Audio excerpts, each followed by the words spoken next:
កង្វះវីតាមីន E អាចសម្គាល់ដឹងតាមរយៈអាការៈអ្វីខ្លះទៅកុំបារម្ភថ្ងៃនេះយើងនឹងបង្ហាញឲ្យដឹងពីអាការៈដែលលេចឡើងប្រសិនបើរាងកាយខ្វះវីតាមីន E 1. ស្បែកឆាប់ចាស់និងស្ងួតតើអ្នកសម្គាល់ឃើញស្បែកហាក់ដូចជាឆាប់ចាស់ជាងវ័យជ្រាវជ្រួញហើយស្ងួតមែនទេវាដល់ពេលដែលអ្នកគួរព្យាយាមទទួលទានអាហារដែលមានផ្ទុកសម្បូរទៅដោយវីតាមីន E ហើយ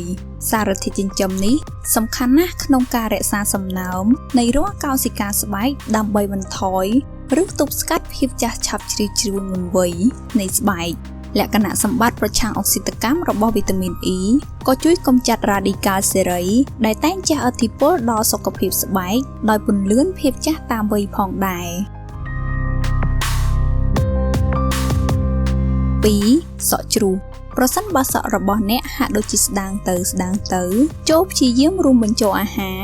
សម្បូរដោយជាតិវីតាមីន E ក្នុងរបបអាហារប្រចាំថ្ងៃរបស់អ្នកនេះក៏ព្រោះតែភាពរឹងមាំនៃឫសសក់គឺអាស្រ័យលើវីតាមីន E ដែលជួយរក្សាសុខភាពស្បែកក្បាលល្អប្រសើរ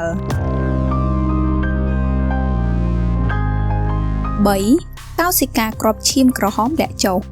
វីតាមីន E ក៏សំខាន់ណាស់ដែរសម្រាប់សុខភាពភ្នាះកោសិកាគ្រាប់ឈាមក្រហមការពារពីការបំផ្លាញដូច្នេះប្រសិនបើខ្វះវីតាមីន E នោះបរិមាណគ្រាប់ឈាមក៏អាចថយចុះដែរចូលប្រកាសថា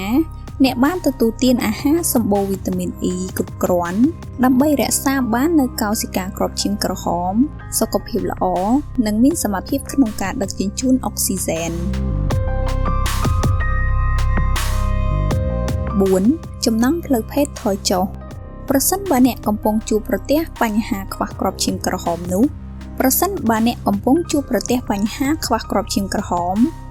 ចំណង់ផ្លូវភេទរបស់អ្នកប្រកាសជាថយចុះខុសពីធម្មតានេះក៏ព្រោះតែកង្វះវីតាមីន E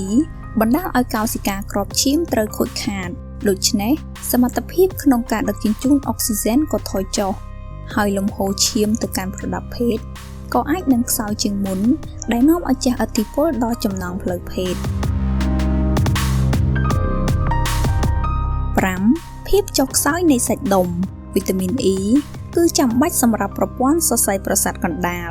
កង្វះវីតាមីននេះជាលទ្ធផលនៃបញ្ហា Oxidative Stress ដែលអាចបណ្ដាលឲ្យសាច់ដុំចុះខ្សោយ 6. មើលលែងសូវច្បាស់ប្រសិនបើអ្នកជួបប្រទះអាការៈមើលលែងសូវច្បាស់ឬពិបាកមើលឃើញនៅពេលយប់វាអាចបណ្ដាលមកពីកង្វះវីតាមីន E ហើយនេះក៏ព្រោះតែលក្ខណៈសម្បត្តិប្រឆាំងអុកស៊ីតកម្មនៃវីតាមីន E ជួយការពាររេទីលភ្នែកពីការខូចខាតដូច្នេះប្រសិនបើមិនទទួលទានបានវីតាមីន E គ្រប់គ្រាន់ទេនោះការមើលឃើញរបស់អ្នកប្រកាសជាមានបញ្ហា